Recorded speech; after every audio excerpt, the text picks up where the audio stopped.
Hello everyone, welcome to Vanti classes. My name is Manjit Bhardwaj. तो आज भाई हम एसिडिक स्ट्रेंथ से शुरू करेंगे।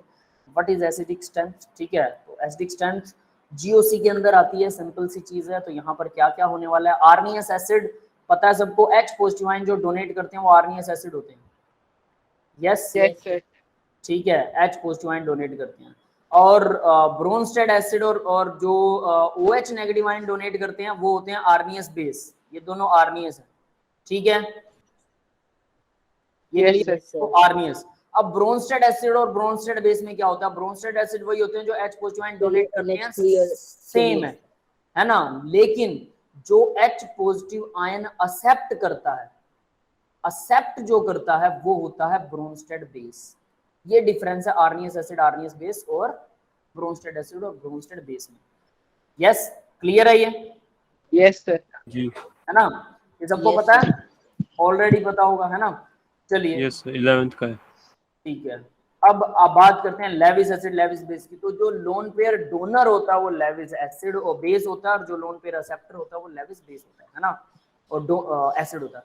देखिए, द लोन पेयर एक्सेप्टर, यहाँ पर जो लिखा हुआ है लोन पेयर एक्सेप्टर जो है, lone pair acceptor is known as Lewis acid, ठीक है। और लोन पेयर डोनर जो होता है वो लेविस बेस होता है। अब एक्सेप्ट कौन करेगा? जिसके पास वैकेंट पी या डी ऑर्बिटल हो, ठीक है, वैकेंट पी और डी ऑर्बिटल हो वो एक्सेप्ट करेगा। जैसे कि BX3Al(X3), तो बोरोन के पास, एल्यूमिनियम के पास और जिंक के पास, जिंक के पास डी ऑर्बिटल होता है वैकेंट, ठीक है। एल्यूमिनियम और बोरोन के पास में पी ऑर्बिटल होता है वैकेंट। यस, ये बात सबको पता है। सर जिंक का डी ऑर्बिटल भरा नहीं होता? भरा नहीं होता बेटा, अगर वो 2 वैलेंसी दिखा रहा है तो। Zn2 पॉजिटिव है, नेक्स्ट डी में चला जाएगा ना, 3D, फिर 4s और 4D भी तो होगा ना। हाँ सर, ठीक है, ठीक है, 4p और 4d वो वाले भी हो सकते हैं, जो भी होगा। आगे देखिए, scale for measurement of acid strength. तो अब बात आती है स्केल की। तो ये तो कॉमन चीजें, आर्नियस एसिड क्या था, आर्नियस बेस क्या है, ब्रोंस्टेड एसिड, ब्रोंस्टेड बेस, और लेविस एसिड, लेविस बेस। अब इनका स्केल, कौन किसकी स्ट्रेंथ ज्यादा है, किसकी स्ट्रेंथ कम है, ये चीज कैसे पता लगती है, ठीक है। यही हमारे लिए मेन है। शायद आप लोगों ने पहले डेफिनेटली किया होगा कहीं ना कहीं, है ना। लेकिन अब हम उसको थोड़ा ब्रॉड लेवल पर करने वाले हैं। एसिड है, H पॉजिटिव आयन डोनेट कर दिया, तो भाई एसिड का H पॉजिटिव आयन जहां जाता है वो कंजुगेट एसिड होता है, ये पता है। यस सर, एसिड का H पॉजिटिव आयन जो जाता है उसको कंजुगेट एसिड बोलते हैं, और दूसरे वाला जो होता है वो कंजुगेट बेस होता है, ठीक है। तो हमारे पास कंजुगेट एसिड होगा H पॉजिटिव आयन, और जो बाकी का बचा हुआ कंजुगेट बेस है, ये इसने लिख रखा है। ये भी एक important, conjugate acid conjugate base का भी एक इम्पोर्टेंट कॉन्सेप्ट है। अगर नहीं आता तो यहीं से इसको आप यहाँ से याद रख सकते हैं, बस इतना। एसिड का H पॉजिटिव आयन जहाँ जाएगा, जिसके साथ जाएगा वो कंजुगेट एसिड होगा, दूसरा कंजुगेट बेस होगा। अब इसका Ka क्या होता है? अभी equilibrium constant for acid, Ka product की concentration upon product, yes, divide by reactant raise to their power of coefficient, stoichiometric coefficient. Yes, इसकी पावर 1 है, इसकी पावर 1 है, इसकी पावर 1 है। ये जनरली हम भूल जाते हैं जब हम न्यूमेरिकल लगाने बैठते हैं, तो ये हमेशा लिखा करो, आपको याद हो जाएगा, आपको आदत हो जाएगी, ठीक है। अब आगे देखते हैं। तो WA एसिड डिसोसिएशन कांस्टेंट भी बोलते हैं इसको, इक्विलिब्रियम कांस्टेंट फॉर एसिड भी बोलते हैं, दोनों ही चीजें हैं, दोनों सही हैं। A compound is defined as the strong acid which furnish more number of H positive ion in aqueous solution, so the stronger acid has higher value of Ka। तो ये देखिए higher value of Ka होगा, Ka की value high होगी, और Pk की value lower होगी। ये चीज याद रखनी है भाई, ये समझ में आया? Pk की वैल्यू लोअर क्यों होती है? यस सर, क्यों माइनस लॉग होता है, minus log of H positive ion concentration, या फिर माइनस लॉग ऑफ Ka, है ना, Ka का माइनस लॉग। तो देखिए, अब Ka अगर हाइयर है तो एसिड कैसे होगा? देखो, इसकी कंसंट्रेशन लो हो, ये जो नीचे है, नीचे क्या था? रिएक्टेंट था, ये वाला। तो रिएक्टेंट की कंसंट्रेशन लो है, मतलब ये बहुत कम रह गए इक्विलिब्रियम में, और प्रोडक्ट बहुत ज्यादा बन गए, मतलब H पॉजिटिव आयन बहुत ज्यादा बन गया। मान लो 100% बन गया। एक बार के लिए सोच के देखो, अगर H पॉजिटिव आयन 100% बन गया तो ये पूरा डिसोशिएट हो गया, तो इसकी कंसंट्रेशन लगभग ना के बराबर हो जाएगी, अप्रोक्सीमेटली ना के बराबर, जीरो नहीं कर सकते, है ना। तो इसका मतलब Ka यानी एसिडिक स्ट्रेंथ बढ़ जाएगी। H पॉजिटिव आयन जितना ज्यादा, उतनी एसिडिक स्ट्रेंथ बढ़ जाएगी। यस, क्लियर है बेटा? Yes, ठीक sir. है भाई, पीछे से बैकग्राउंड साउंड आ रहा है किसी का, वो ऑफ रखिए अपना माइक, ठीक है। अब आगे बढ़ते हैं बेटा। तो यहाँ पर हमें अब H पॉजिटिव आयन की कंसंट्रेशन पर डिपेंड करेगा कि कोई एसिड कितना ज्यादा मोर एसिडिक है। यस, क्लियर है? Yes sir. अब देखो, अगर मैं कंसंट्रेशन बढ़ा देता हूं, सपोज मेरे पास HCl है, उसकी कंसंट्रेशन जो है 1 मोलैरिटी की कंसंट्रेशन का HCl है, और एक मेरे पास HNO3 है, वो 2 मोलैरिटी की का HNO3 है। तो दोनों में से मोर एसिडिक कौन सा होगा, बता सकते हो? HCl कितने मोलैरिटी का है? 1 मोल का मोलैरिटी का HCl है और 2 मोलैरिटी का HNO3 है। Which will be the more acidic? बताइए, मिस कॉन्सेप्ट है इसके अंदर है ये सर बताइए। HCl। सर HCl HCl आप लोग मतलब इसलिए सोच रहे हो कि सर ने उल्टा पूछा होगा, है ना? सर स्ट्रॉन्ग, नहीं सर, वो स्ट्रॉन्ग एसिड होता है ना सर। सर HCl ये दिमाग HNO3 लगाया था से कि strong उसकी होता है। कंसंट्रेशन कम है तो ज्यादा डिसोसिएट होगा HCl। डिसोसिएट ज्यादा होगा, कंसंट्रेशन कम है तो ज्यादा डिसोसिएट इलेक्ट्रोकेमिस्ट्री होगा। में पढ़ाया था ना आपने। इतनी तो है नहीं, हाँ समझ गया, इतनी तो है नहीं कंसंट्रेशन की कम और ज्यादा वाली। 1 मोलैरिटी कोई ज्यादा होता ही नहीं है 1 लीटर सॉल्यूशन में। अब देखिए जरा, चलो इसको दूसरे तरीके से लेते हैं। 2 वीक एसिड, ठीक है, ऐसे शायद वो कॉन्सेप्ट आपको क्लियर नहीं होगा, आप कंफ्यूज हो जाओगे। 2 वीक एसिड लेते हैं, CH3COOH वीक एसिड है, दूसरा है CH3CH2COOH, दोनों वीक एसिड है। Yes, yes sir. अब मैं कह रहा हूं कि ऊपर वाला एसिड जो है वो मैं ले रहा हूं 1 मोलैरिटी का, नीचे वाला एसिड जो है वो मैं ले रहा हूं 2 मोलैरिटी का, ठीक है। अब डिसोसिएशन कांस्टेंट दोनों का बराबर है, for the sake dissociation constant दोनों का बराबर है। अब बताइए which one will be dissociated more, मतलब सॉरी डिसोसिएट कर रहा हूं, which one is more acidic?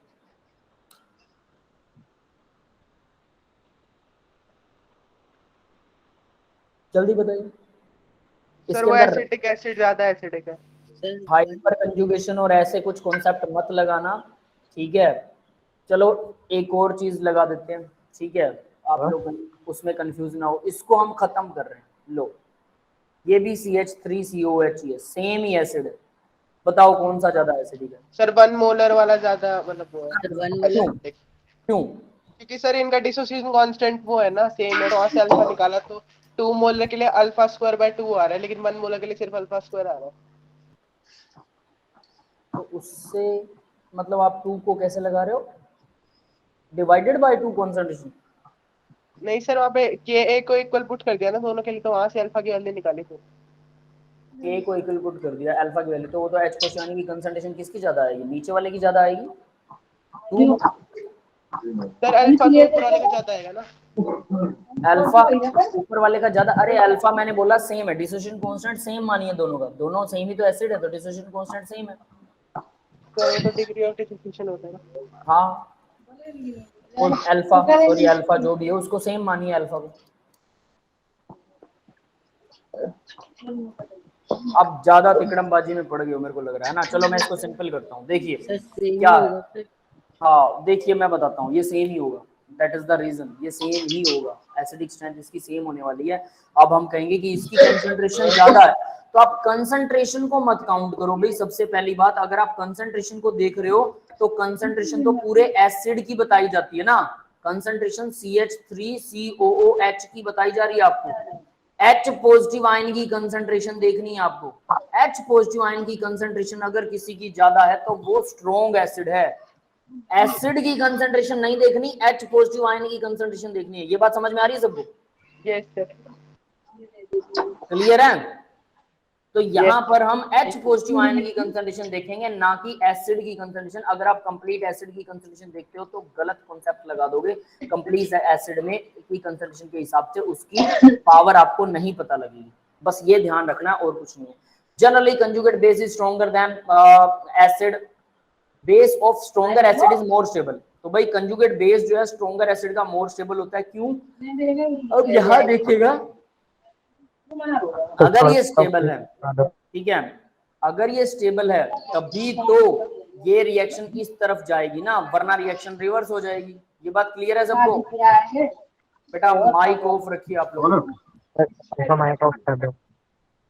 Mic off रखिए बेटा, ठीक है। तो यहाँ देखिए, तो generally conjugate base of stronger acid is more stable. तो स्ट्रॉन्गर एसिड का जो कंजुगेट बेस होता है वो ज्यादा स्टेबल होता है, क्योंकि रिएक्शन फॉरवर्ड में जा रही है, तो डेफिनेट सी बात है अगर वो स्टेबल नहीं है, अगर ये लेस स्टेबल है तो रिएक्शन बैकवर्ड में जाएगी। ये बात समझ में आ गई सबको? Yes sir. ठीक है, नेक्स्ट पॉइंट देखते हैं अब जरा, presence of electron withdrawing group.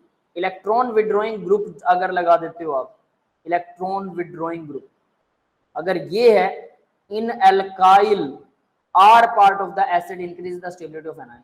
तो एनायन की स्टेबिलिटी बढ़ जाती है, hence increase the acidic strength. तो एसिडिक स्ट्रेंथ बढ़ जाती है, ठीक है। कैसे बढ़ती है अब ये एसिडिक स्ट्रेंथ? अब इसको देखते हैं जरा नीचे। अगर हम इलेक्ट्रॉन विड्रॉइंग ग्रुप लगा रहे हैं तो देखिए नीचे कार्बोक्सिलिक एसिड का के जैसा एक एग्जांपल है, ठीक है। यहाँ पर इलेक्ट्रॉन विड्रॉइंग ग्रुप है, तो नेगेटिव एम और नेगेटिव आई लगेगा, ठीक है। हमारे ग्रुप को इलेक्ट्रॉन मिल रहे हैं, तो नेगेटिव एम और नेगेटिव आई, नेगेटिव मेसोमेरिक इफेक्ट और नेगेटिव इंडक्टिव इफेक्ट लगने वाला है। अब इससे क्या होगा, मतलब ये आर से इलेक्ट्रॉन छीन रहा है, ये आर इस कार्बन से छीनेगा, कार्बन इस ऑक्सीजन से छीनेगा और इस ऑक्सीजन से भी छीनेगा। तो ये ऑक्सीजन जो नेगेटिवली चार्ज है, इसका अगर इलेक्ट्रॉन पीछे की तरफ छीना जा रहा है तो ये कुछ देर के लिए नेगेटिव चार्ज को स्टेबलाइज कर लेगी। यस और नॉट? Yes sir. तो जिसकी वजह से ये नेगेटिव चार्ज को इलेक्ट्रॉन मतलब H पॉजिटिव आयन की जरूरत नहीं रहेगी। वो कहेगा मुझे तेरी जरूरत नहीं है, तू जा सकता है। अल्टरनेट अगर मिल जाए किसी को तो, है ना? समझ में आ गया? तो अगर किसी H पॉजिटिव आयन की जगह इस नेगेटिव आयन को अल्टरनेट मिल गया तो वो H पॉजिटिव आयन को डोनेट करेगा, डोनेट करके रखेगा, इसे वापस नहीं चिपकाएगा, जिससे इसका डिग्री ऑफ डिसोसिएशन बढ़ जाएगा। यस? या फिर यूं कहें कि H पॉजिटिव आयन की कंसंट्रेशन ज्यादा देर तक सॉल्यूशन में रहेगी, वो इसके साथ चिपकेगा नहीं दोबारा से, और इसकी वजह से एसिडिक स्ट्रेंथ बढ़ जाएगी, क्योंकि H पॉजिटिव आयन की कंसंट्रेशन ही एसिडिक स्ट्रेंथ को बढ़ाती है। यस, क्लियर है? Yes sir. H positive ion की मतलब इलेक्ट्रॉन विड्रॉइंग ग्रुप जो है वो एसिडिक स्ट्रेंथ को बढ़ा देता है, और इलेक्ट्रॉन डोनेटिंग ग्रुप क्या करेगा भाई? इलेक्ट्रॉन यहाँ पर रिलीजिंग, आर मतलब रिलीजिंग ग्रुप है, ठीक है।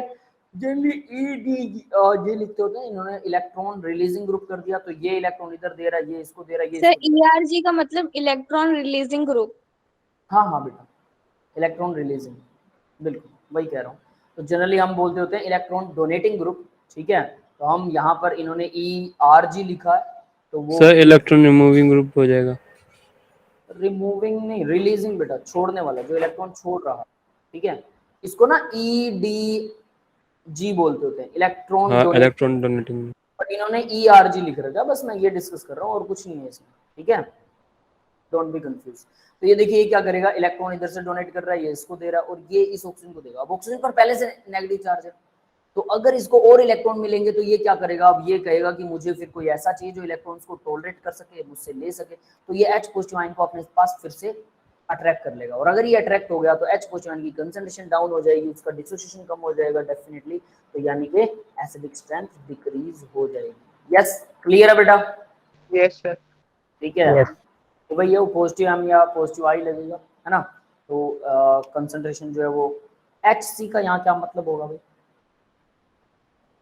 Hyper conjugation. Hyper conjugation. अच्छा हाँ, इसके लिए हो सकता है, हाइपर कंजुगेशन भी लग सकता है, बिल्कुल लग सकता है, इलेक्ट्रॉन डोनेटिंग ग्रुप। अब आगे बढ़ते हैं बेटा, नेक्स्ट देखिए, acidic strength of hydride in periodic table. तो ये तो कुछ चीजें हैं, ये आपको याद रखनी है।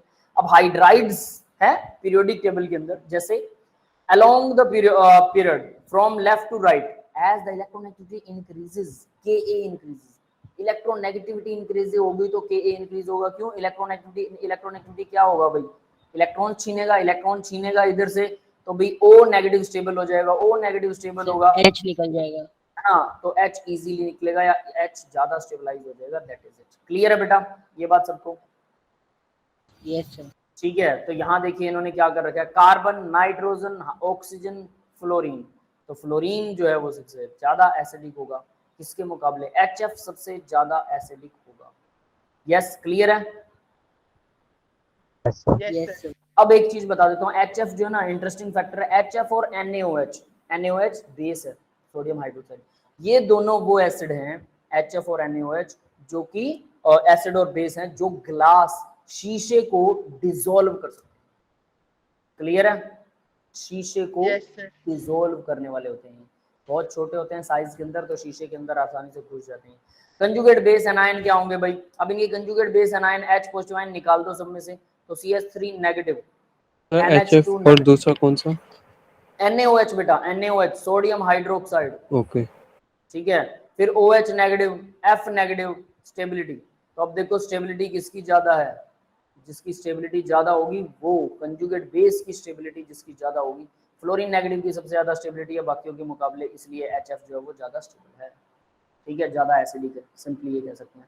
अब एक कमाल की बात आप लोगों को बताता हूँ, ये तो आपको समझ में आ गया होगा कंजुगेट बेस एनायन क्या होते हैं, है ना। इसी के अंदर ये वाला जो कंजुगेट बेस है, ठीक है, ये वाला कंजुगेट बेस जो है वो स्ट्रॉन्गली हाईली इतना ज्यादा मतलब अनस्टेबल होता है कि हम इसको स्ट्रॉन्गेस्ट बेस मान सकते हैं। बेस कहेंगे, हाँ, strongest base, Lewis base, lone pair donate करने वाला, यानी कि ये H पॉजिटिव आयन को बहुत जल्दी अट्रैक्ट करेगा। क्यों? क्योंकि ये हाईली अनस्टेबल है। CH3 negative ion strongest base होता है, स्ट्रॉन्गेस्ट बेस, ये याद रख लेना, याद रहेगा, शायद मैंने पहले भी बताया था इसके बारे में। यस सर, बताया था आपने, है ना, तो ये याद रखना। अब आगे बढ़ते हैं बेटा, सेकंड पॉइंट, क्या बताया था आपने, एक और बार बता दीजिए ये वाला point। CH3 नेगेटिव जो है वो स्ट्रॉन्गेस्ट बेस होता है क्योंकि इसको H पॉजिटिव आयन की बहुत स्ट्रॉन्गली नीड है। क्यों? क्योंकि इसका नेगेटिव आयन कोई भी स्टेबलाइज नहीं कर रहा, कोई भी नहीं कर रहा, तो ये H पॉजिटिव आयन को बहुत स्ट्रॉन्गली अट्रैक्ट करेगा। इसका मतलब ये क्या बनाएगा? ये बना देगा CH4। अब आपको पता है CH4 क्या है? ये कंजुगेट बेस है, कंजुगेट एसिड है। देखो सर एसिड, एसिड बनेगा ये कंजुगेट एसिड, जो भी मान लो ये एसिड है, ठीक है, और मैंने क्या किया CH3 नेगेटिव और प्लस H पॉजिटिव, तो ये CH3 नेगेटिव क्या बनेगा भाई? कंजुगेट बेस बनेगा, और ये कंजुगेट एसिड बनेगा, जिसके साथ भी जाएगा H पॉजिटिव कंजुगेट एसिड बन जाएगा, ठीक है। तो यहाँ पर ये था एसिड की तरह बिहेव कर रहा है ये CH4। तो क्या आपको लगता है कि CH4 H positive ion donate करता है? नहीं सर, मरे ही ना करे H पॉजिटिव आयन डोनेट। इसका मतलब अगर इसने एक बार CH3 नेगेटिव ने एक बार H पॉजिटिव आयन को अट्रैक्ट करके अपने ऊपर चिपका लिया, इसके साथ बॉन्ड बना लिया, तो ये इसको कभी नहीं छोड़ेगा। और अगर ऐसा होगा, ये इसे कभी नहीं छोड़ेगा, तो डेफिनेटली ये स्ट्रॉन्गेस्ट बेस ही तो हुआ जो H पॉजिटिव को कभी जाने ना दे। क्लियर है? Yes sir, yes sir. ठीक है, तो कुछ इसी तरह का बिहेवियर दिखाता है, that is why strongest base है। नेक्स्ट देखते हैं बेटा, along the group from top to bottom, ऊपर से नीचे आते हैं, तो सबसे ज्यादा स्ट्रॉन्ग एसिड है HF से। देखो HF ग्लास को डिसॉल्व कर सकता है, नो डाउट टू इट, लेकिन स्ट्रॉन्ग एसिड तो HI है। HI क्यों है? H positive iodine H positive ion को छोड़ने के बाद, H पॉजिटिव आयन को डोनेट करने के बड़ा बाद भी तो होता है, इलेक्ट्रॉन भी तो ज्यादा देगा। उसको दोबारा नहीं चाहिए। आयोडीन नेगेटिव अपने आप में स्टेबलाइज आयन है, फ्लोरीन नेगेटिव स्टेबलाइज नहीं है, वो उनके मुकाबले स्टेबलाइज आप कह सकते हैं, ठीक है। किसके मुकाबले? सर HI की कैसा इफेक्ट दिखाता है? HI मतलब सर HI जो ये हाइड्रोजन और आयोडीन का जो कंपाउंड मॉलिक्यूल है, ये मतलब जैसे आपने सर बोला था फ्लोरीन हाइड्रोजन वाला जो मॉलिक्यूल है वो मतलब HF वो ग्लास पिघला देता है, या ये ग्लास नहीं पिघला सकता बेटा, ये आयन, इसका एनायन बड़ा होता है ना, ये नहीं बना सकता, पिघला सकता उसको, एनायन इसका काफी बड़ा होता है, दैट इज व्हाई, ठीक है। सर ग्लास मेनली बना कौन कौन से मतलब केमिकल से होता है? ग्लास ना बेटा मिक्सचर होता है, सिलिकॉन डाइऑक्साइड उसका मेन कंपोनेंट है, इसके अलावा सोडियम भी होता है, उसमें सोडियम का एक कंपाउंड होता है, 3-4 और कंपाउंड होते हैं, मिक्सचर होता है वो, ठीक है, इसलिए अमोर्फस सॉलिड है, क्रिस्टलाइन नहीं Yes, है ना, मिक्सचर होता है वो, दैट इज, या सुपर कूल्ड लिक्विड बोल सकते हैं उसको, है ना। वो जब सॉलिड करेंगे तब आपको बताऊंगा मिक्सचर कैसे। तो यहाँ देखिए HI जो वो काफी स्ट्रॉन्ग होता है, तो इसका एक रीजन दिया जाता है अभी HI क्यों स्ट्रॉन्ग एसिड है। हमें लगता है कि फ्लोरीन भी तो इलेक्ट्रोनेगेटिव है, मोस्ट इलेक्ट्रोनेगेटिव है फ्लोरीन, तो फ्लोरीन होना चाहिए, ऐसा नहीं है। H पॉजिटिव आयन को डोनेट करने के बाद पानी के अंदर जब आयोडीन पानी में स्टेबलाइज होता है, हाइड्रेशन एनर्जी निकलती है, आयोडीन चारों तरफ से पानी को घेर लेता है, तो जो हाइड्रेशन एनर्जी निकलती है और HI को अलग करने के लिए जितनी एनर्जी हमने दी और आयोडीन जब पानी से स्टेबलाइज होता है तो उस टाइम पे जितनी एनर्जी हमें मिली उन दोनों का कैलकुलेशन करते हैं जब HI के केस में, तो हमने एनर्जी हमने नहीं दी लगभग ना के बराबर, और HF के केस में हमें काफी सारी एनर्जी देनी पड़ती है अपनी तरफ से। तो इसका मतलब ये स्टेबल होता है, तभी तो हम इसकी एनर्जी देके इसको बढ़ा के इसको H और F नेगेटिव में कन्वर्ट कर रहे हैं, H पॉजिटिव और F नेगेटिव में। यस, ये समझ में आया सबको? हाइड्रेशन एंथैल्पी का कॉन्सेप्ट होता है बिहाइंड द सीन। ठीक है, आगे बढ़ते हैं बेटा। General strength, general acidic strength order. अब ये जनरल एसिडिक स्ट्रेंथ ऑर्डर दे रखा है इन्होंने। H2SO4 सबसे स्ट्रॉन्ग है, ये सबको पता है, वैसे किंग ऑफ द एसिड माना जाता है, लेकिन HClO4 इससे भी स्ट्रॉन्ग है पर क्लोरिक एसिड। HClO4 ये सबसे स्ट्रॉन्ग है, H2SO4 से भी स्ट्रॉन्ग है, पर क्लोरिक एसिड है। और सबसे स्ट्रॉन्ग बेस कौन सा है? CH3 नेगेटिव सबसे स्ट्रॉन्ग बेस, और HClO4 सबसे स्ट्रॉन्ग एसिड। इसके अलावा सुपर एसिड मीडिया होते हैं जो एसिड से भी स्ट्रेंथ में ज्यादा होते हैं, super acid media. Yes, clear है बेटा ये बात सबको? Yes yes sir. है ना? तो अब आगे इन्होंने जो दे रखा ऑर्डर हमें वही याद करना है, क्योंकि HClO4 जो है ना वो कहीं काम वाम तो आता नहीं है, बस नाम ही आता है इसका कि ये बहुत स्ट्रॉन्ग है। ठीक है, तो HI, ये अभी हमने बात की थी HI की। ठीक है, HI के अलावा HBr, HCl, तो देखो ये तो ये भी तीनों के तीनों क्या है? स्ट्रॉन्ग है। ठीक है, इसके बाद में HF का नाम यहाँ पर नहीं है। HF कहाँ है? काफी पीछे है। ठीक है, फिर वो ये हमारे पास आ गया पहला कार्बोक्सिलिक एसिड, फिर फिनाइल लगा हुआ कार्बोक्सिलिक एसिड, फिर R लगा हुआ कार्बोक्सिलिक एसिड, फिर H2CO3 कार्बोनिक एसिड, काफी वीक एसिड होता है H2CO3। ठीक है, R ये वाला हमारा एसिटिक एसिड हो सकता है, R की जगह अगर CH3 लगा दो। ठीक है, आप ऐसा मत सोचना है कि एसिटिक एसिड आए, मतलब जितने भी एसिटिक एसिड है वो कार्बोनिक एसिड से तो स्ट्रॉन्ग भी होते हैं। कार्बोनिक एसिड क्या होता है? अभी H2O water plus carbon dioxide से मिलकर बनता है, जो आप लोग ठंडे की बोतल पीते हो उसके अंदर यही होता है। ठीक है, और ये हमारी फिर ब्लड में ज्यादा आ जाता है, और ये क्या करता है? हमारे कैल्शियम को डिसोल्व करने का काम भी करता है, कैल्शियम 2 पॉजिटिव हड्डियों से। इसलिए कहते हैं कि कार्बोनिक एसिड ज्यादा पीने से, मतलब ठंडे वगैरह ज्यादा पीने से आपकी हड्डियां भी डिसोल्व हो जाती हैं, पतली हो जाती हैं, कमजोर। NH4 पॉजिटिव, भाई ये तो अमोनियम आयन है ना, सिंपल सिंपल। फिर देखो POH, फिनोल इन सब से भी वीक है, देखना ध्यान से, फिनोल इन सब से भी वीक है। फिर मेथेनॉल आता है, और भी वीक है। फिर वाटर है, वाटर तो न्यूट्रल होता है, न्यूट्रल के बाद में अब रिवर्स उससे भी कम एसिडिक होता है, ये वाला। सर इसका नाम क्या है इस वाले का? ये बेटा साइक्लोपेंटाडाइईन। कौन सा बेटा? ये PHCOOH का। COOH नहीं, PHOH है बेटा, फिनोल है ये तो। नहीं, मैं तो ऊपर वाली लिस्ट में पूछ रहा सर। ऊपर वाली लिस्ट में कहां पर है? लास्ट से थर्ड। PH ये सर वो फॉर्मिक Last- एसिड के आगे पीछे जो है। अच्छा, ये क्या कार्बोक्सिलिक एसिड वाला? हाँ ये वाला। बेंजीन कार्बोक्सिलिक एसिड बोल सकते हैं इसे, बेंजीन कार्बोक्सिलिक एसिड। ओके। ठीक है, अब आगे देखिए इसमें। ठीक है, ये साइक्लोपेंटाडाइईन साइक्लोपेंटाडाइईन ये है, ये उससे भी कम एसिडिक है। फिर ROH, alcohol are weaker acid than water, alcohol water से भी वीकर है। अब हमें लगेगा कि भी पीएच वाटर तो, वाटर का तो क्या होता है? पीएच 7 होता है। अब 7 से कम पर तो बेस 6 पॉइंट अगर 9 किसी का होता हो तो बेस हो गया। यस, ये बात सर एसिड होएगा ना वो तो, बेस थोड़ी। एसिड होगा ना, कम। अरे उल्टा बोल दिया मैंने, सॉरी। 7 से ज्यादा कर देते हैं। ठीक है, अगर 7 से ज्यादा किसी का 7.1 है तो वो क्या होगा? वो बेस होगा, यस सर। है ना। जिसका पीएच वाटर से ज्यादा है वो तो बेस होना चाहिए। लेकिन यहाँ देखिए पानी के बाद में भी कुछ एसिड दिखा रखे हैं, ये वाला एसिड पानी से कम एसिडिक है, ये वाला एसिड पानी से कम एसिडिक है, मतलब इनका पीएच 7 से ज्यादा है। फिर ये ट्रिपल बॉन्ड वाला आ गया, ट्रिपल बॉन्ड जो एल्काइंस होते हैं ये भी एसिडिक होते हैं, सबको पता ही है ना। PH3CH, PH3CH भी क्या है? बहुत वीक एसिड है, बहुत ही वीक। NH3 लास्ट में आएगा, अमोनिया, ये तो बेस ही हो गया, मतलब H पॉजिटिव आयन डोनेट करने की टेंडेंसी इनकी घटती जा रही है। इसका मतलब ये है, ये मतलब नहीं है कि भाई ये एसिड से बेस हो रहे हैं और हम उल्टा ऑर्डर पढ़ रहे हैं, नहीं। H पॉजिटिव आयन को डोनेट करने की टेंडेंसी घटती जा रही है हर जगह। यस, क्लियर है सबको ये बात? Yes sir. Yes sir. पूरी लिस्ट को याद कीजिए, इनकी प्रैक्टिस करेंगे तो वैसे तो अपने आप याद हो जाती है कुल मिला के। रिलेटिव एसिडिटी ऑफ हाइड्रोकार्बन्स, तो हाइड्रोकार्बन्स की रिलेटिव एसिडिटी के लिए being most electronegative the sp hybridized carbon atom ethylene polarize the ch bond to greatest extent causing that most positive, therefore ethylene is most ये आपको पता है triple bond वाली सबसे ज्यादा क्या होती है, एसिडिक होती है हाइड्रोजन। फिर डबल बॉन्ड क्यों, क्योंकि sp करेक्टर होता है, s करेक्टर 25 यानी कि न्यूक्लियस के पास ज्यादा होता है, कौन, हाइड्रोजन वाला इलेक्ट्रॉन इस कार्बन के पास ज्यादा होता है, इसलिए carbon easy hydrogen H positive easily छोड़ के यहाँ से जा सकता है। यस क्लियर है बेटा। Yes sir. फिर डबल बॉन्ड और फिर सिंगल बॉन्ड, ये एसिडिटी का ऑर्डर है कि ए का एसिडिटी ऑर्डर। सर इसमें तो 33% हो जाता है ना फिर S।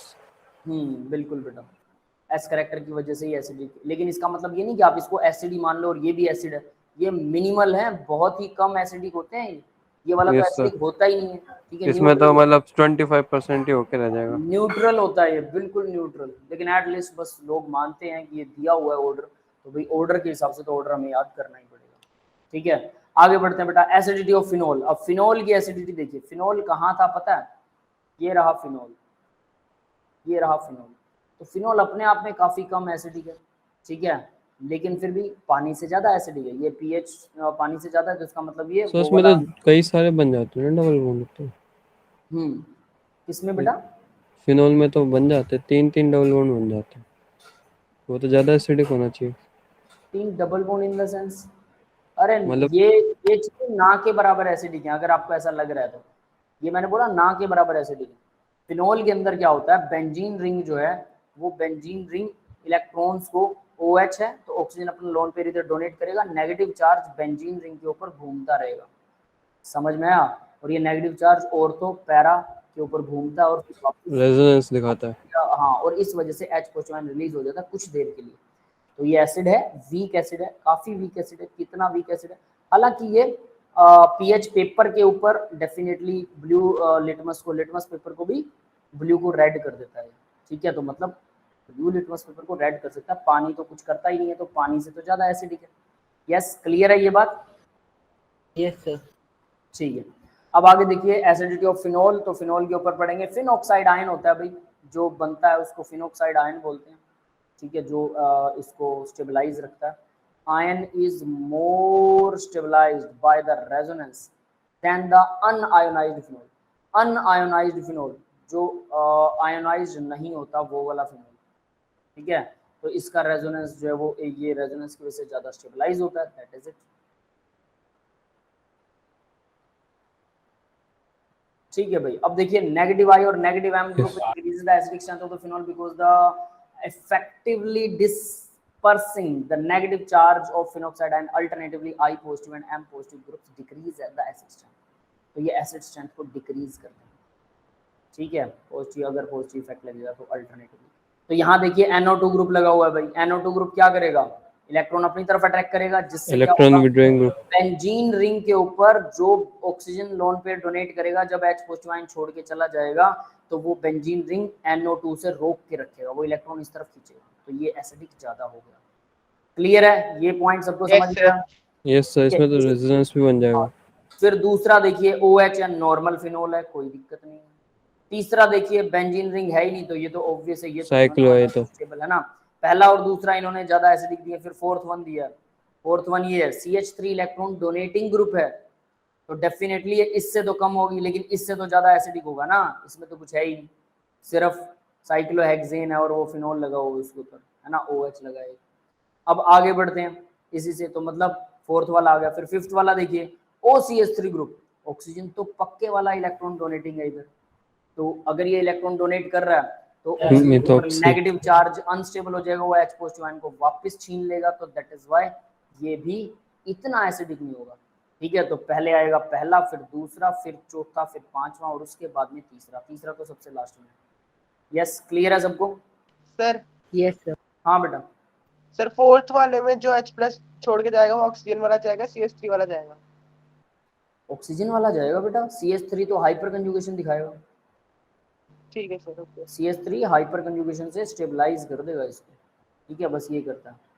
अब आगे बढ़ते हैं, सॉल्यूशन दे रखा। नेक्स्ट एग्जांपल देखिए, नेक्स्ट एग्जांपल के अंदर पहला फिनोल है, दूसरा CH3 है, इलेक्ट्रॉन डोनेटिंग है, तीसरा भी CH3 इलेक्ट्रॉन डोनेटिंग, चौथा भी CH3 electron donating.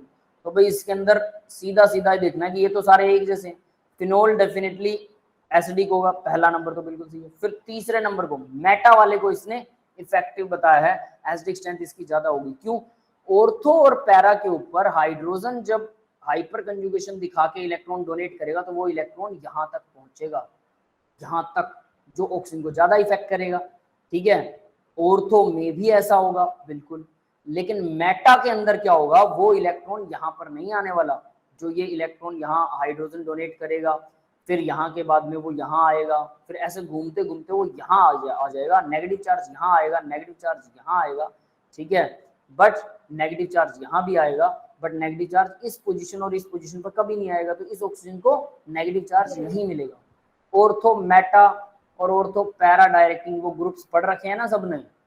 Yes sir. तो यहाँ पर क्या हो रहा है, ये जो CH3 है ये क्या करेगा, ऑर्थो, ये दोनों ऑर्थो पोजीशंस हैं इसकी, और ये है पैरा पोजीशन। तो ऑर्थो और पैरा के ऊपर इलेक्ट्रॉन डेंसिटी को बढ़ा देगा, मेटा पर इतना नहीं बढ़ाएगा। तो डेफिनेटली ये मेटा पर डेंसिटी, इलेक्ट्रॉन डेंसिटी नहीं बढ़ रही है, तो OH अगर H को छोड़ देता है तो वो कुछ हद तक स्टेबलाइज कर सकता है। ठीक है, तो इसका मतलब ये एसिडिक स्ट्रेंथ बढ़ जाएगी इसकी, तो यानी थर्ड आएगा पहले। फिर बात आती है पैरा और मेटा में से कौन सा ज्यादा होगा।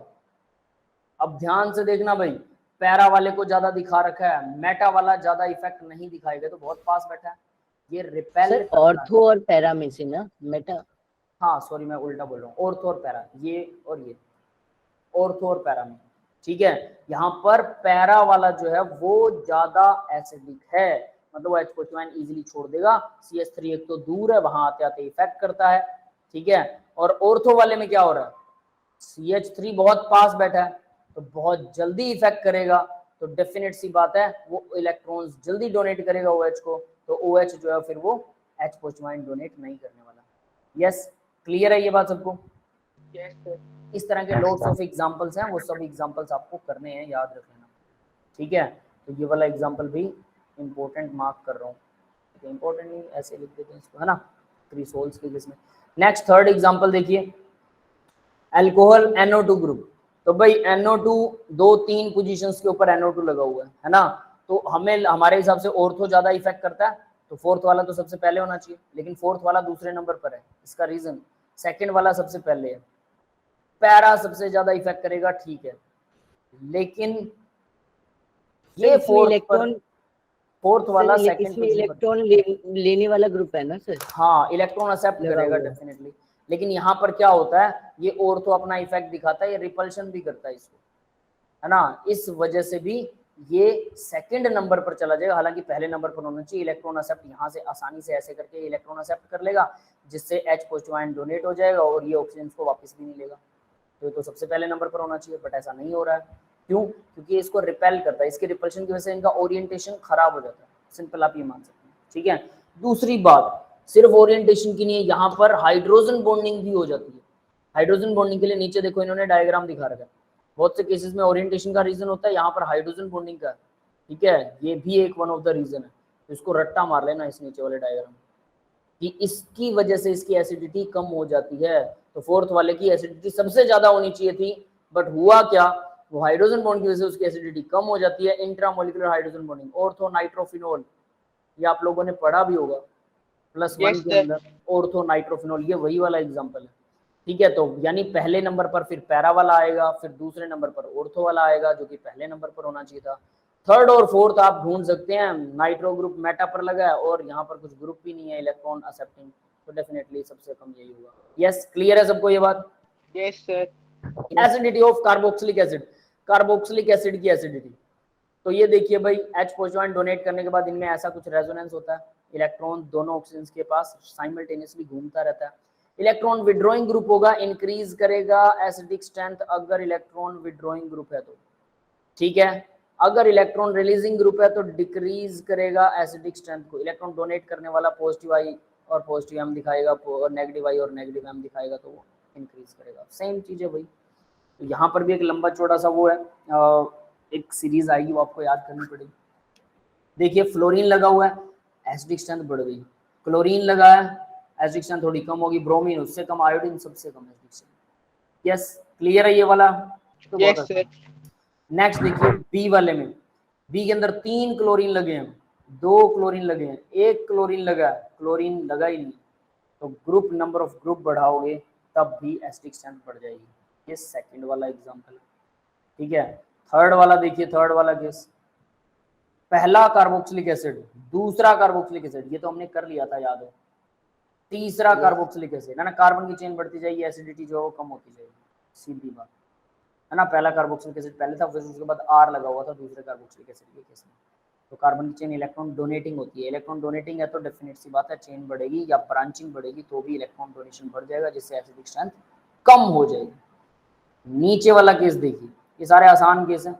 अब ये केस देखिए, तो डाई कार्बोक्सिलिक एसिड है, क्या होता है, ऑक्सैलिक एसिड है ना, फिर उसके बाद ये वाला डाई कार्बोक्सिलिक एसिड है, फिर ये वाला डाई कार्बोक्सिलिक एसिड है, तो कार्बन की चेन अगर बढ़ रही है इसके अंदर तब भी एसिडिक स्ट्रेंथ जो है वो कम हो जाएगी। सारे सिंपल केस है, नथिंग स्पेशल।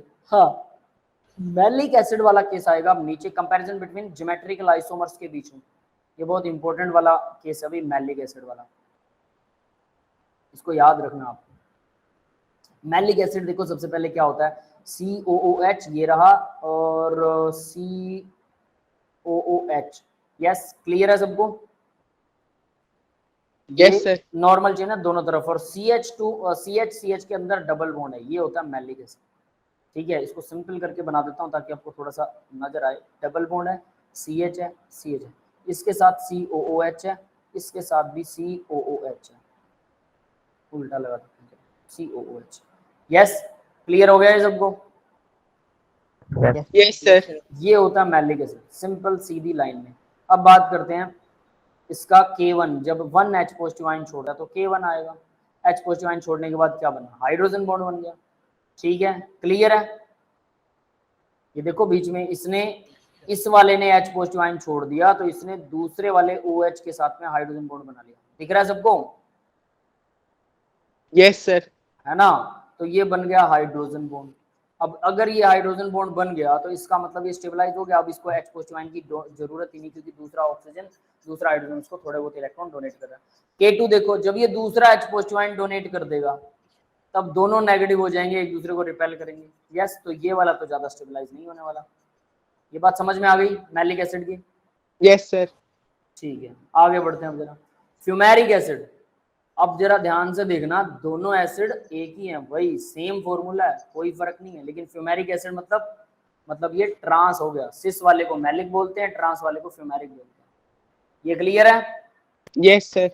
तो देखो इसमें पहला जो है, पहला H पॉजिटिव आयन छोड़ेगा, इसके अंदर कोई हाइड्रोजन बॉन्ड नहीं है, इसकी स्टेबिलिटी किसी भी तरह से सेटिस्फाइड नहीं है।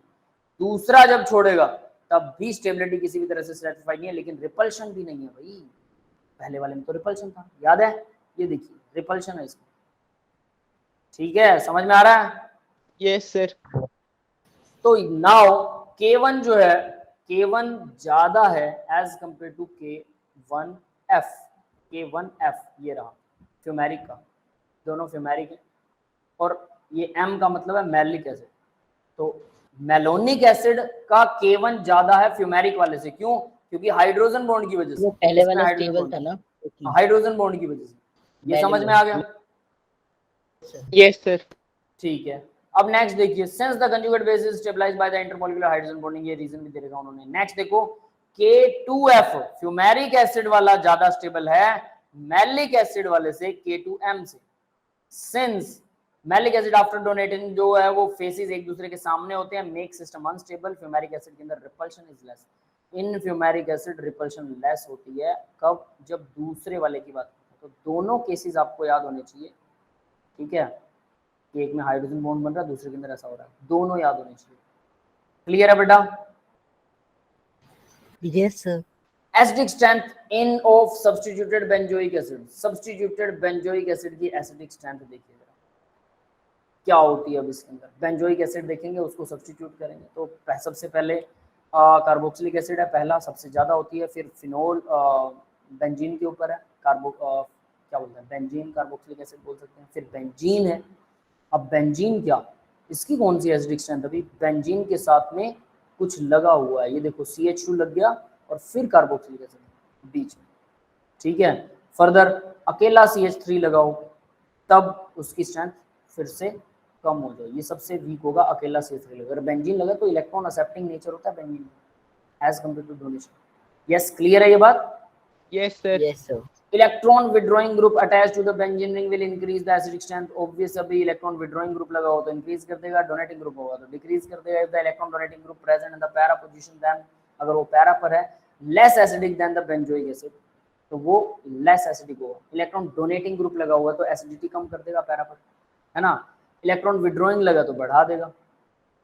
तो यहाँ देखिए COH है, NO2 लगा हुआ है, सबसे ज्यादा एसिडिक हुआ। क्लोरीन है, इलेक्ट्रॉन डोनेटिंग भी होता है ये कभी कभी, ठीक है, लेकिन इलेक्ट्रॉन एक्सेप्टिंग भी होता है। ये क्या काम करता है पता है? क्लोरीन नेगेटिव पॉजिटिव M दिखाएगा, लेकिन नेगेटिव आई दिखाएगा। नेगेटिव I दिखाएगा, नेगेटिव I और positive M। Inductive effect negative दिखाएगा और M पॉजिटिव दिखाएगा। तो कौन सा भारी यहाँ होगा? तो एम दिखेगा सर M इंडक्टिव ही, वाला। M ही भारी होना चाहिए या I भारी होना चाहिए? सर, सर, एम भी आई। भारी। बताओ भाई, दोनों बच्चे कंफ्यूज है। सर आई पढ़ा था मैंने एक बुक में, आई भारी होता है इसका। हाँ, इस केस के अंदर ना ये एक्सेप्शन दिखाता है कि इस केस के अंदर जब क्लोरीन इलेक्ट्रॉन डोनेटिंग है तो आई भारी होता है, मतलब इलेक्ट्रॉन एक्सेप्ट करने वाला प्रॉपर्टी ज्यादा होती है। इसी वजह से तो ये एसिड है ना, और ये दूसरे नंबर पर है। इससे देखो, ध्यान दो, यहीं से आपको कंफर्म हो जाएगा। ये कार्बोक्सिलिक एसिड है नॉर्मल वाला, बेंजीन के साथ लगा हुआ है। बेंजीन इलेक्ट्रॉन एक्सेप्टिंग होती है, तो ये इलेक्ट्रॉन एक्सेप्ट कर रहा है, तभी तो ये इससे ज्यादा एसिड है। तो यानी कि इलेक्ट्रॉन एक्सेप्टिंग यानी कि नेगेटिव इंडक्टिव इफेक्ट इसका ज्यादा है। यस, क्लियर हो गया ये सबको? Yes sir. Yes sir. याद Yes. कीजिएगा, है ना, याद कीजिएगा बेटा इसको, ये वाला इंपॉर्टेंट वाला एग्जांपल है। ये ऑर्डर्स आपको याद करने हैं, ठीक है। आगे बढ़ते हैं अब जरा। नेक्स्ट देखो CH3 ला इलेक्ट्रॉन डोनेटिंग है, एसिडिटी और कम हो जाएगी। OCH3 ये तो सीधा इलेक्ट्रॉन डोनेट करेगा ऑक्सीजन, तो और ज्यादा कम हो जाएगी, ठीक है। फर्दर नीचे बी वाला एग्जांपल देखो, बी के अंदर क्या कह रहा है? सीधा कार्बोक्सिलिक एसिड है, फिर CH3 मेटा पोजीशन पर है, उसके बाद में CH3 ऑर्थो पोजीशन पर। ऑर्थो वाला ज्यादा इफेक्ट करता है, ज्यादा इलेक्ट्रॉन डोनेट करेगा, एसिडिटी ज्यादा घटाएगा। मेटा वाला कम करता है, इसलिए एसिडिटी कम दिखाएगा, ठीक है, कम घटाएगा। Next fourth example, on the other hand electron अगर विड्रॉइंग ग्रुप लगा दें, NO2 मेटा पर लगा, क्लोरीन मेटा पर लगा, OCH3 मेटा पर लगा, तो भी NO2 मेटा पर तो सबसे ज्यादा असर करेगा, फिर क्लोरीन करेगा, ऑब्वियस है ये मेटा पर, लेकिन दूसरों के मुकाबले कम करेगा। OCH3 वो भी मेटा पर असर करेगा। अब देखो OCH3 मेटा के ऊपर वो असर कर रहा है, ये इलेक्ट्रॉन डोनेटिंग था ना, यहां पर भी ध्यान देने वाली बात है, इलेक्ट्रॉन डोनेटिंग था ये, इसका मतलब ये एसिडिटी को कम करेगा, बट नॉर्मल वाले की एसिडिटी ज्यादा होनी चाहिए इस हिसाब से, तो यस और नॉट? सर लेकिन जो ऑक्सीजन होता है वो नेगेटिव आई इफेक्ट दिखाता है ना, मेटा पोजीशन पे यहाँ MM पर ये होगा। नेगेटिव आई इफेक्ट इसका डोमिनेंट होगा मेटा पर, क्योंकि ये इलेक्ट्रॉन डोनेट तो कर रहा है, बट वो बेंजीन रिंग में घूम रहे हैं और वो इधर नहीं जा रहे, इस कार्बन के पास तो वो जा ही नहीं रहे, और सिर्फ नेगेटिव आई इफेक्ट कर रहा है। तो इसलिए मेटा वाले के केस में ये इलेक्ट्रॉन डोनेटिंग की बजाय इलेक्ट्रॉन एक्सेप्टिव हो जाएगा। यहाँ देखिए, ये इलेक्ट्रॉन डोनेटिंग ग्रुप था और ये इलेक्ट्रॉन ये भी डोनेटिंग ग्रुप था, और ये ज्यादा डोनेट कर रहा है, इसलिए इसकी एसिडिटी कम हो गई OCH3 की वजह से। लेकिन यहाँ मेटा पर लगने के बाद में ये नॉर्मल वाले से भी क्या हो गया? ज्यादा एसिडिक हो गया, और वहां नॉर्मल वाला और इसमें डिफरेंस देख लो, समझ में आ रहा है? Yes sir. तो ये इस तरह से इस ऑर्डर को भी याद रखिएगा, ये सी वाला भी। नेक्स्ट तो भाई मेटा वाला तो ऑब्वियस है सबसे कम होगा, है ना। अब ऑर्थो इफेक्ट के बारे में पढ़ते हैं। ऑर्थो इफेक्ट के बारे में पढ़ रखा आप लोगों ने पहले? No sir. ठीक है, अब ऑर्थो का इफेक्ट बताते हैं। देखो सभी का हमें पता होना क्या चाहिए, सबसे पहले ऑर्थो इफेक्ट होना चाहिए सबसे पहले, मतलब क्या बोलते हैं, ऑर्थो वाला सबसे ज्यादा इफेक्ट करेगा एक्चुअली, लेकिन यहाँ ऑर्थो वाला सबसे ज्यादा इफेक्ट नहीं करता, कई बार ऑर्थो वाला उल्टा इफेक्ट दिखाता है। जैसे हमने प्रीवियस एग्जांपल में देखा था कि ऑर्थो हाइड्रोजन बॉन्ड बना रहा है, लेकिन अगर हाइड्रोजन बॉन्ड ना बनाए तो ऑर्थो अपना उसका खुद का एक अपना इफेक्ट होता है उल्टा सीधा, जिसकी वजह से वो गड़बड़ कर देता है, ठीक है। तो वो ऑर्थो इफेक्ट क्या है वो आज हम पढ़ने वाले हैं, ध्यान से पढ़ना इसको, कि आप लोगों ने पहले नहीं कर रखा। It is common observation that generally ortho substituted benzoic are more acidic as compared to their isomers or benzoic acid itself. It is called ortho effect. अब देखो ये क्या कह रहा है कि बेंजोइक एसिड जो ऑर्थो सब्स्टिट्यूटेड है वो ज्यादा एसिडिक होते हैं। याद रखना, generally ortho substituted benzoic acids are more acidic as compared to their isomer और बेंजोइक एसिड इटसेल्फ, उनके आइसोमर या उनके बेंजोइक एसिड खुद से। It is called ortho effect. और ये इस बात से कोई फर्क नहीं पड़ता कि ऑर्थो सब्स्टिट्यूटेड जो ग्रुप है वो कौन सा लगा हुआ है, इस बात से कोई फर्क नहीं पड़ता। अब इसका मतलब समझ में आया सबको? यस सर एक बार और समझा दो। बता रहा हूँ बेटा, बता रहा हूँ। देखो इसने क्या कहा कि ऑर्थो सब्स्टिट्यूटेड जो बेंजोइक एसिड है वो एसिडिटी को बढ़ा देता है। उसने ये नहीं बोला कि इलेक्ट्रॉन विड्रॉइंग ग्रुप है, इलेक्ट्रॉन डोनेटिंग ग्रुप, कोई भी ग्रुप हो अगर ऑर्थो सब्स्टिट्यूटेड है तो क्या करेगा, Acidity बढ़ाएगा, बढ़ाएगा। उस बात से कोई फर्क नहीं पड़ता कि वो इलेक्ट्रॉन डोनेटिंग है या इलेक्ट्रॉन एक्सेप्टिंग है। हालांकि इलेक्ट्रॉन डोनेटिंग ग्रुप एसिडिटी को कम करना चाहिए, इलेक्ट्रॉन एक्सेप्टिंग ग्रुप एसिडिटी को बढ़ाना चाहिए, लेकिन यहाँ पर ऐसा कुछ उसने रूल बताया ही नहीं है। ये बात क्लियर है बेटा, सबको समझ में आ गई? Yes sir. Yes sir. ठीक है, तो इसी को बोलते हैं ऑर्थो इफेक्ट। ठीक है, which combined effect of steric hindrance, crowding and electron effect. अब ये क्या होता है भाई, ऐसा होता क्यों है? क्योंकि ये कंबाइन इफेक्ट होता है किस चीज का, स्टेरिक इफेक्ट का, स्टेरिक हिंड्रेंस का। स्टेरिक हिंड्रेंस पता है सबको? Yes sir.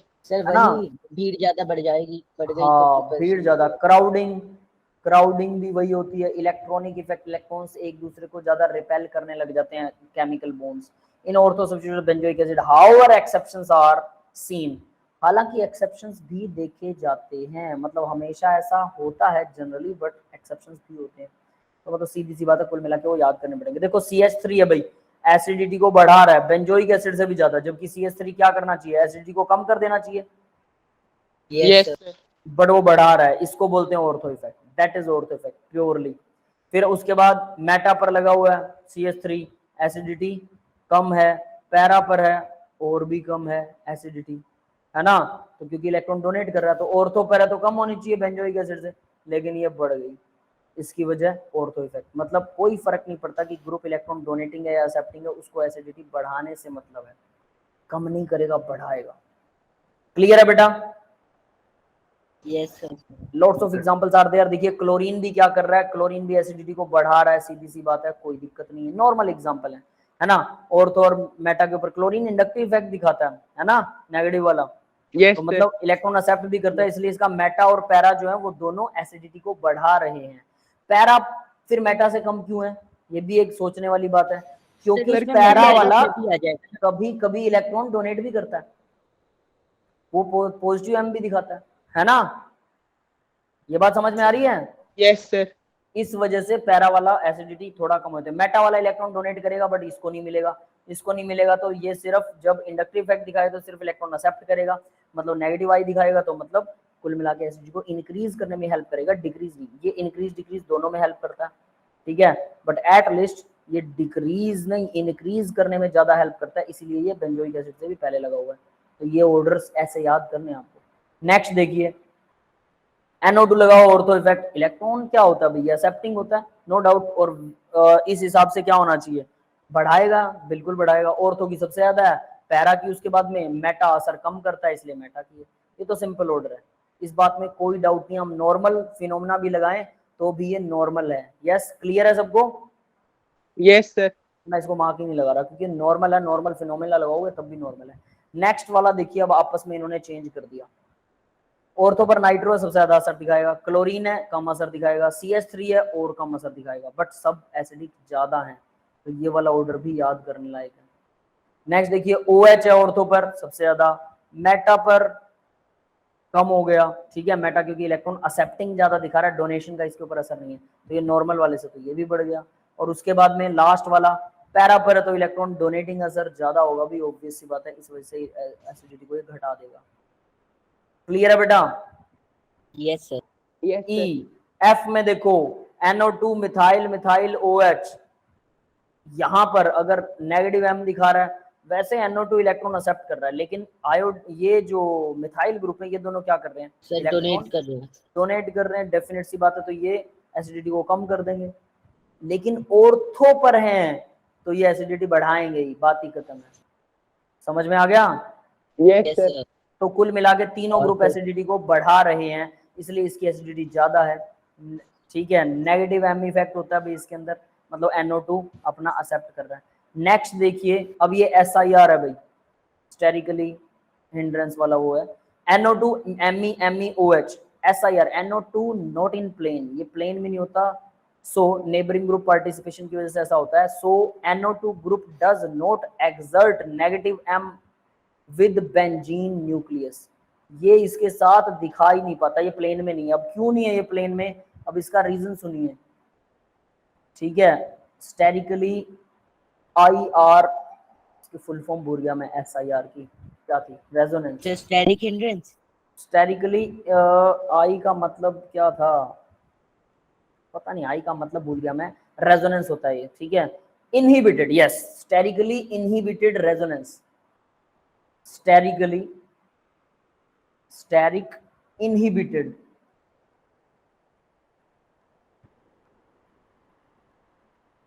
Inhibited resonance, yes बेटा, सबको समझ में आया ये? Yes sir. इसका Yes, sir. इसका मतलब क्या है, जरा ये देखिए, इसका मतलब है NO2 जो है, ये मिथाइल ग्रुप इसके इतने पास लगे हुए हैं कि जो NO2 में जो नाइट्रोजन्स होते हैं वो उनका क्या करता है, ओरिएंटेशन बदल देता है, ठीक है। क्यों? क्योंकि बहुत पास है, स्टेरिकली हिंड्रेंस करते हैं एक दूसरे को, जिसकी वजह से नाइट्रोजन जो है वो बेंजीन से इलेक्ट्रॉन यहाँ पर छीन नहीं पाता है। NO2 group does not exert negative M effect on benzene, ये प्लेन में नहीं रहता, NO2 का प्लेन चेंज हो जाता है। क्यों? क्योंकि स्टेरिकली दोनों Me ग्रुप इसको स्टेरिकली हिंडर्ड कर रहे हैं। यस बेटा, क्लियर है? Yes sir. इस वजह से ऐसा होता है, इसको SIR इफेक्ट बोलते हैं। और अगर आप लोगों ने ये पहले नहीं पढ़ रखा तो इसको यहीं से इसी एग्जांपल से कर लीजिए। यस, क्लियर है सबको? Yes sir. तो ये इंपॉर्टेंट वाला एग्जांपल है, समझ लेना। SIR, इसमें एक नया टॉपिक आया, तो करवाना चाहिए था, बीच में SIR आना चाहिए था। आगे देखिए पिक्रिक एसिड, ये पिक्रिक एसिड हम आगे डेफिनेटली पढ़ेंगे, +2 में आपको आ जाएगा, पहले लेसन में आता है पिक्रिक एसिड। NO2OH, ठीक है, ये होता है पिक्रिक एसिड, सबसे ज्यादा एसिडिक है। अगर NO2 ग्रुप अलग अलग पोजीशंस पर लगे हुए हैं, ठीक है, वो दोनों ऑर्थो पर है, ऑर्थो इफेक्ट दिखाएंगे, पैरा वाला तो दिखाएगा। अब यहाँ पर एक ऑर्थो है, मेटा है, इफेक्ट कम हो गया, पैरा वाला सही दिखा रहा है, मतलब मेटा की वजह से एक इफेक्ट कम हो गया। नेक्स्ट देखिए, 2 मेटा है, ठीक है, और एक पैरा है, तो इफेक्ट और कम हो गया। तो सिंपल ऑर्डर है, इसमें कुछ खास नहीं है। यस, सर क्लियर है बेटा? वो जो NO2 वाला है सर, उसमें हाइड्रोजन बॉन्डिंग नहीं होगी ऑर्थो वाले में? हाँ बिल्कुल हो जाएगी,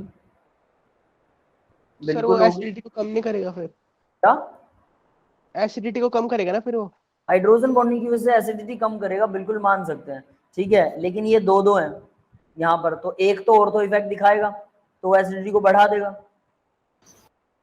ठीक Yes, है। और यहाँ पर मेटा वाला तो हमें पता है कम ही दिखाता है, बाकियों से कंपैरिजन करो ना, 2 मेटा है, तो फिर उस हिसाब से तो यही सबसे ज्यादा है ना। दूसरे नंबर पर ये आना चाहिए, तीसरे पर ये आएगा। यस, क्लियर है? Yes sir. ठीक है। Reactions with acid and salts, देखते हैं कितना बचा है ये, 1 2 3 4 5 पेजेस हैं टोटली, है ना। चलो भाई, तो ये यहीं पर ऑफ करें क्या इसको, सॉल्व एग्जांपल्स हैं, ठीक है, इसको यहीं पर ऑफ करते हैं लेक्चर को। Reaction with acid reaction of acid with salt, acid की साल्ट के साथ में क्या रिएक्शन है, ये हम नेक्स्ट लेक्चर में डिस्कस करेंगे। और नेक्स्ट लेक्चर में जीओसी आपकी खत्म हो जाएगी, that will be the last lecture, ठीक है बेटा। वो ये वाला एमई वाला जो था अपने स्टेरिक जो बेस हिंड्रेंस और रेजोनेंस वाला था, ये सर उस वक्त क्लास ऑफ हो गई थी, एक बार और बता दो। ठीक है बेटा, चलो मैं बता देता हूँ। देखो क्या होता है, ये जो 2 मिथाइल ग्रुप है, ये NO2 के साथ इतना पास में है कि ये स्टेरिक हिंड्रेंस करते हैं, NO2 का ओरिएंटेशन बदल देते हैं, इसकी डायरेक्शन पलट देते हैं। इसकी डायरेक्शन पलटने की वजह से NO2 जो है वो क्या होता है, वो अपना इलेक्ट्रॉन डोनेट नहीं कर पाता। सिंपली ये कह सकते हैं NO2 अपना एक्सेप्ट नहीं कर पाता, डोनेट कह रहा हूं, अपना इलेक्ट्रॉन एक्सेप्ट नहीं कर पाता। तो ये दोनों मिथाइल ग्रुप NO2 का ओरिएंटेशन ऐसा बदल देते हैं कि वो बेंजीन से इलेक्ट्रॉन एक्सेप्ट नहीं कर पाता। अगर ये एक्सेप्ट नहीं करेगा तो क्या दिखाएगा ये, भाई ये नेगेटिव M इफेक्ट नहीं दिखा पाएगा। यस, क्लियर है? इसी को बोलते हैं कि इसने रेजोनेंस को स्टॉप कर दिया। रेजोनेंस जो था, जो NO2 जो है वो इलेक्ट्रॉन एक्सेप्ट कर रहा है और एक रेजोनेंस चलने लग जाता है बेंजीन रिंग में, उस रेजोनेंस को स्टॉप कर दिया, इनहिबिट कर दिया, रोक दिया। किस वजह से? स्टेरिकली वो रुक गया, यानी कि भीड़ भाड़ की वजह से वो रुक गया, क्योंकि उसका ओरिएंटेशन पलट गया। That is called SIR, steric inhibition resonance. Yes, clear है? Yes sir. Yes That's all sir. for the today's lecture guys। तो किसी का डाउट है तो पूछ सकते हैं, मैं रिकॉर्डिंग ऑफ कर रहा हूँ।